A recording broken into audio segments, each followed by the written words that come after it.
Dimanche, on va élire des maires pour diriger nos villes et nos communes pendant 7 ans. Et aujourd'hui, vu que c'est la dernière journée pour faire campagne, ça peut être pas mal de revenir un petit peu sur ce qui fait la différence entre une ville qui est dirigée par la gauche et une ville qui est dirigée par la droite. La différence, vous la voyez tous les jours dans votre quotidien. C'est d'abord l'aménagement de la ville, par exemple planter des arbres, faire des pistes cyclables, réduire la place de la voiture, l'urbanisme avec un impact sur qu'est-ce qui est construit dans les villes. Ça peut être des mesures de gratuité, par exemple pour les transports, pour la cantine, des aides en faveur des jeunes et des plus précaires. C'est les villes qui gèrent les écoles, c'est l'état des bâtiments, la rénovation thermique des bâtiments, c'est la cantine scolaire, avec la possibilité de mettre des produits qui sont meilleurs pour la santé, qui sont bio, qui sont locaux. C'est une partie de la sécurité. Et un impact qu'il peut y avoir, c'est par exemple les missions qui sont données à la police municipale. Est-ce qu'elle est armée? Est-ce qu'on la considère comme une police qui est plutôt de proximité? Ou qui est là pour répondre aux délires sécuritaires de la droite? C'est la culture et les sports aussi beaucoup, avec par exemple des bibliothèques municipales, des équipements sportifs, des événements culturels. Ça a un impact énorme sur le financement de la vie associative. Quand la droite arrive au pouvoir, elle coupe dans les subventions pour des réseaux de solidarité, d'accueil, d'entraide. Et puis au-delà des compétences, l'ensemble des villes de France, ça représente un budget énorme. Et c'est pas du tout négligeable quand on parle d'adaptation au changement climatique, quand on parle de transition écologique, quand on parle de solidarité,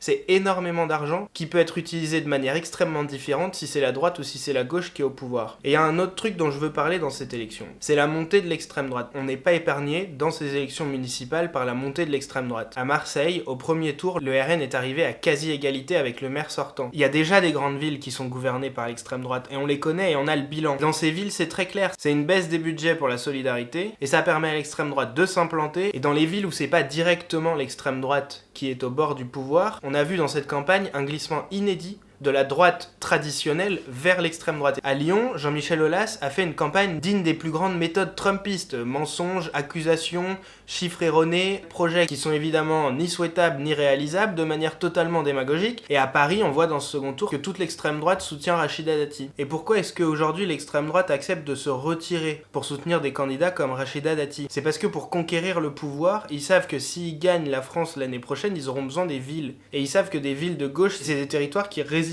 à leurs idées. C'est pour ça aujourd'hui qu'il y a une convergence si forte entre la droite et l'extrême droite. Tout ça pour dire que dimanche, ça vaut le coup de prendre un quart d'heure pour aller voter et d'aller voter pour la liste de gauche qui peut gagner chez vous. Ça va déterminer ce que fait votre ville pour les 7 prochaines années.